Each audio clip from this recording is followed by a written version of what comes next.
Saya Rista Swestika akan berbagi informasi seputar latte faktor di masa pandemi yang menginspirasi dalam infonomi.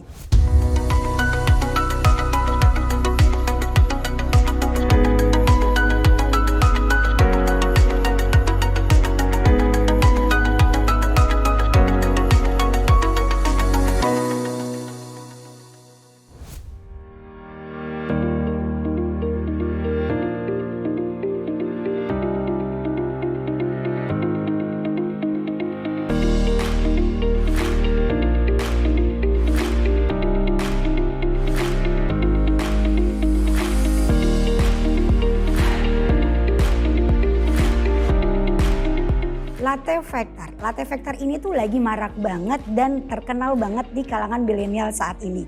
Di mana latte factor itu diperkenalkan oleh David Beach karena dia melihat para anak muda ini bolak-balik ke kafe, kemudian order kopi gitu ya. Artinya dia melihat bahwa di sini mereka melakukan transaksi-transaksi kecil yang akhirnya membuat keuangan mereka jadi bengkak tanpa mereka sadari. Jadi latte factor itu adalah melakukan pengeluaran kecil yang tanpa disadari tahu-tahu membuat keuangan jadi bengkak.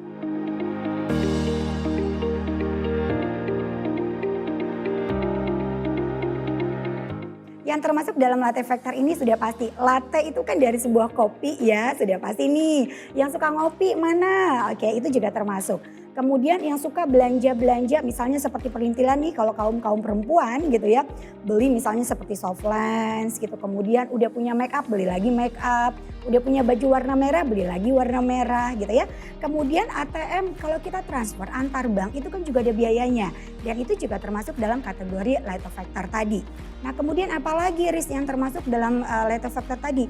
Banyak sekali kategorinya. Contoh misalnya kayak biaya uang parkir gitu ya. Kemudian biaya jajan-jajanan makan-makanan kecil gitu karena diskon akhirnya beli dalam porsi yang banyak padahal juga tidak terlalu berfungsi sekali.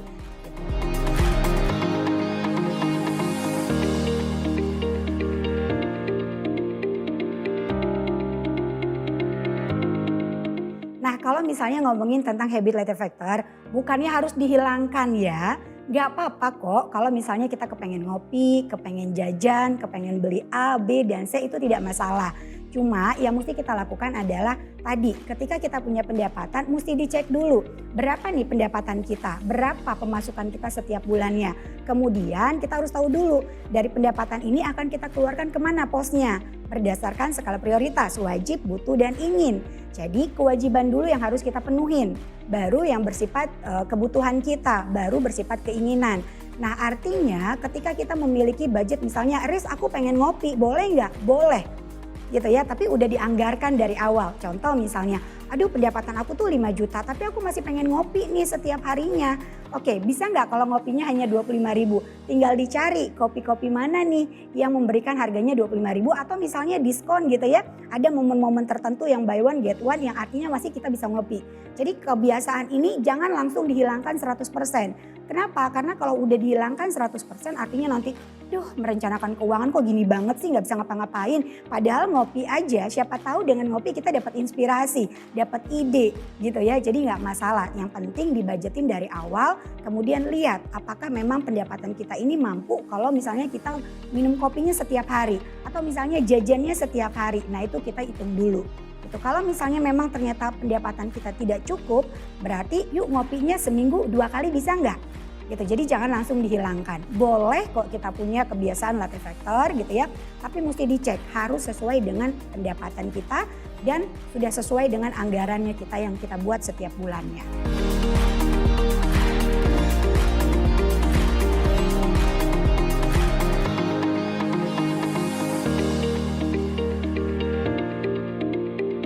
Di masa pandemi ini merubah banyak orang.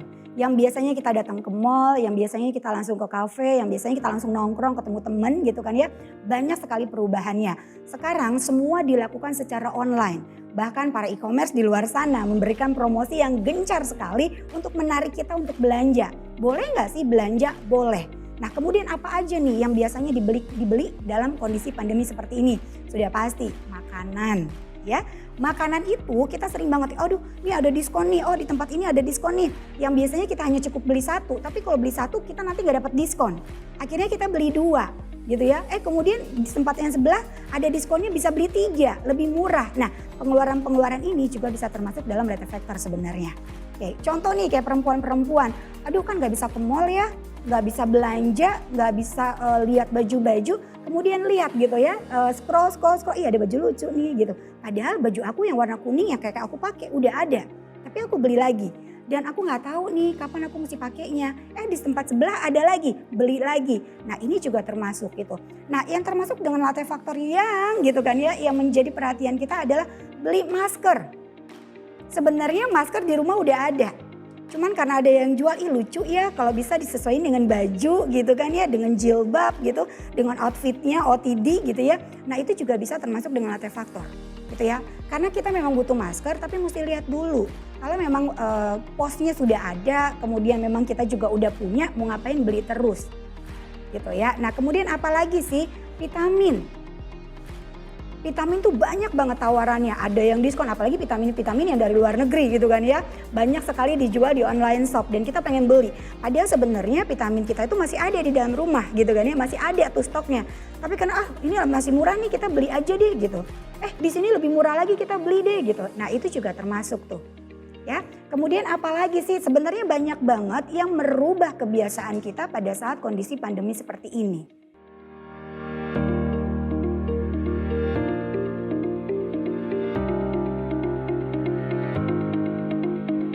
Oke, kita buat hitungannya ya. Nah, tapi saya mesti disclaimer dulu ya, bukannya tidak boleh, boleh-boleh aja, tapi disesuaikan dengan kondisinya. Contoh misalnya, kita ngopinya adalah sekali ngopi itu belinya 50.000. Gitu ya. Kemudian sehari kita ngopinya 150.000 3 kali karena pagi, siang, sore atau pagi, siang, malam gitu kan ya. Kan biasanya kalau orang pulang kantor itu kan capek pengennya ngopi gitu ya. Nah, kalau sehari aja kita sudah habis 150.000 gitu, bayangin kalau dalam sebulan kita ngopinya 30 hari, berapa tuh duitnya? Kemudian kita kalikan dengan 12 bulan, berapa duitnya? Coba kalau misalnya uang tadi kamu masukkan ke dalam misalnya contoh kayak reksadana pasar uang dengan return 4-5%, berapa yang bisa kita dapatkan? Tapi sekali lagi, bukannya tidak boleh, boleh, tinggal porsinya aja dikurangi. Karena kalau misalnya selalu dihilangkan nanti lagi-lagi, merencanakan keuangan males nyebelin, gak bisa ngapa-ngapain. Padahal kan ngopi juga buat reward diri sendiri. Padahal ngopi juga bisa memberikan ide buat aku. Nah gitu, jadi banyak alasan sehingga memang tidak seharusnya langsung dihilangkan gitu aja. Cuma porsinya dikurangin. Kan tadi hitung-hitungannya jelas. Kalau sehari 150, kita kalikan 30 hari, kita kalikan dengan 12 bulan, berapa uang yang sebenarnya kita bisa kumpulkan. Kemudian kita masukkan ke dalam reksadana pasar uang dengan tingkat return 4-5%, berapa pertumbuhan uangnya.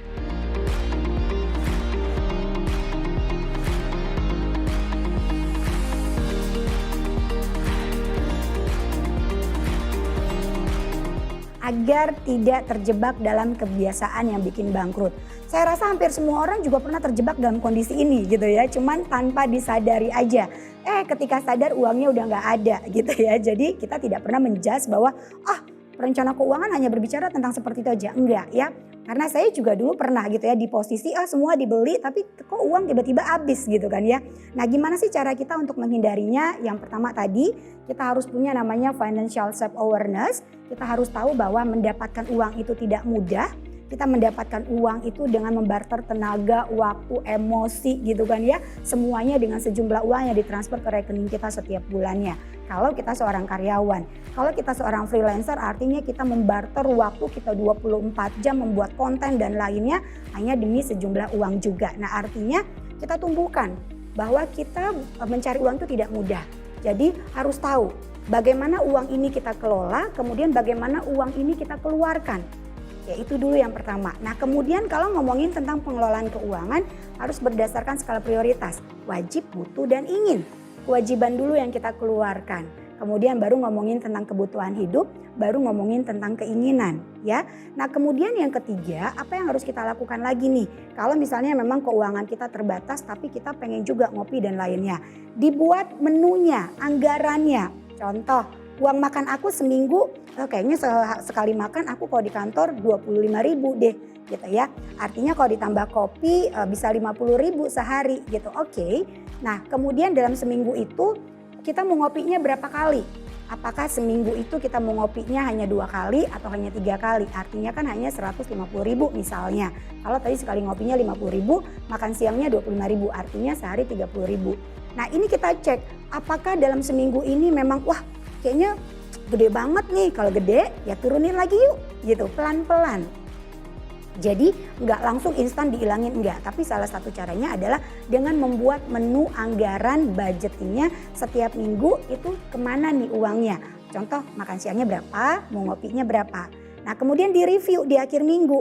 Oh seminggu ini aku udah habis 500.000, berarti kalau misalnya 1 bulan aku habisnya 2 juta nih gitu. Kayaknya sayang ya untuk kayak gini aja, turunin deh jadi 1,5 juta gitu. Nah itu juga salah satu cara untuk kita tidak terlalu terjebak dalam latte faktor tadi. Nah kemudian kita harus disiplin dengan anggaran keuangan yang sudah kita buat. Kemudian jangan lupa juga gitu ya, kalau memang masih mau latte faktor juga gitu, coba deh membandingkan satu dengan yang lainnya gitu kan. Kan banyak nih promo-promo, tapi jangan sampai terjebak juga gitu. Karena kata Rista bandingin akhirnya yang di sini lebih murah tapi dibelinya dalam porsi yang banyak. Itu juga nggak terlalu oke.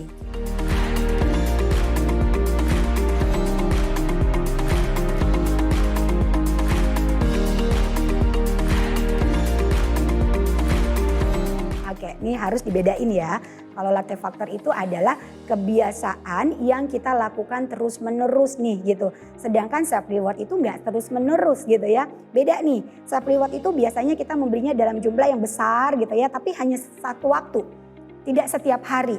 Ya kalau misalnya setiap beli, ini kan latte factor self reward, atas nama self reward ya boncos juga keuangannya gitu ya. Jadi self reward itu biasanya kita belinya dalam jumlah yang amount-nya juga cukup besar gitu ya. Tapi kita belinya tidak setiap bulan. Tapi contoh misalnya gitu ya per 2 bulan, aku pengen beli ini nih gitu. Tapi kita mesti hitung dulu anggarannya ada atau tidak gitu. Jadi berbeda ya latte factor dengan self reward.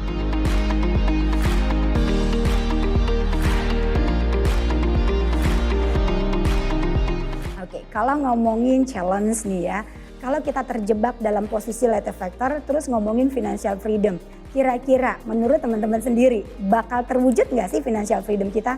Bisa ya, bisa tidak. Bisa ya kalau segera teman-teman sadari, bisa tidak kalau teman-teman tidak segera sadari.